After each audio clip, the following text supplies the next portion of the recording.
আমি খালি সকলের সহযোগিতা চাই।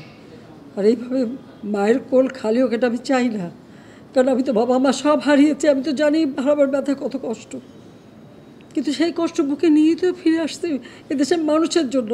এখানে আমার তো কোনো চাওয়া পাওয়া নেই। আমি তো আমাদের ছেলে মেয়ের জন্য কিছু করিনি, শুধু তাদের লেখাপড়া। নিজেরাই চাকরি করছে, নিজেরাই পড়েছে, আমি কতটুকু করতে পেরেছি, কিন্তু আমি দেশের মানুষের জন্য করেছি। আজকে অন্তত মানুষের ভাত কাপড়ের ব্যবস্থা, চিকিৎসার ব্যবস্থা, তাদের কাজের সংস্থা সবই তো করে দিচ্ছিলাম।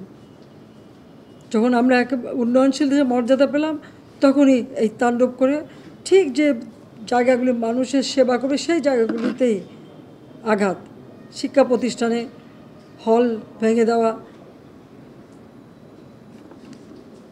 সবচেয়ে দুর্ভাগ্য যে ভিসির বাড়িতে আগুন দেওয়া। এর আগেও একবার ঢাকা ইউনিভার্সিটিতে ভিসির বাড়িতে আগুন দিয়েছিল, আপনাদের মনে আছে।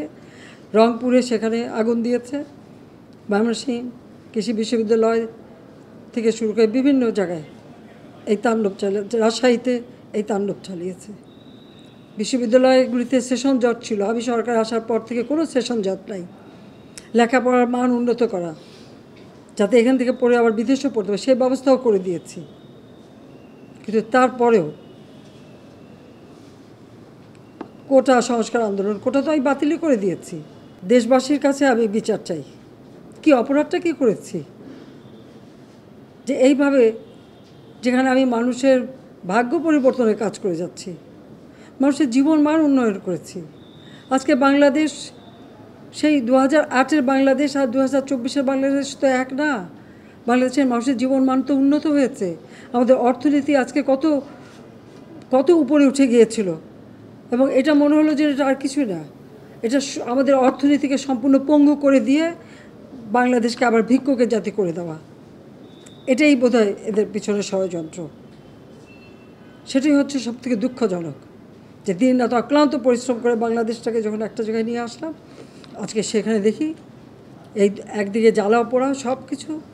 ঠিক যে প্রতিষ্ঠানগুলি মানুষের সেবা দেয়, আজকে মেট্রো রেলে চড়ে মানুষ কত অল্প সময়ের মধ্যে সময় বাঁচিয়ে কর্মস্থলে পৌঁছাতে পারতো, আবার ফিরতে পারতো। সেখানে ছাত্ররা, চাকরিজীবী, সাধারণ মানুষ সবাই তো যেতে পারতো। সেই স্টেশনগুলি পুড়িয়ে এখন ট্রাফিক জ্যাম, মানুষের কষ্ট। আমি তো কষ্ট লাঘব করেছি, কিন্তু যারা এইভাবে আগুন দিয়ে পুড়িয়ে মানুষের সে কষ্টে আবার ফেলে দিল, তাদের বিচার দেশের মানুষকেই করতে হবে। আমি আহ্বান করেছিলাম যে একটু ধৈর্য ধরো, হাইকোর্টের শুনানি হবে, হাইকোর্ট যে রায় দেয় না, তারপরেও এই আন্দোলন হবে। আজকে এই যে এতগুলি মানুষের জীবনের ক্ষতি হলো, এতগুলি পরিবার ক্ষতি হলো, এর দায় দায়িত্ব কাদের?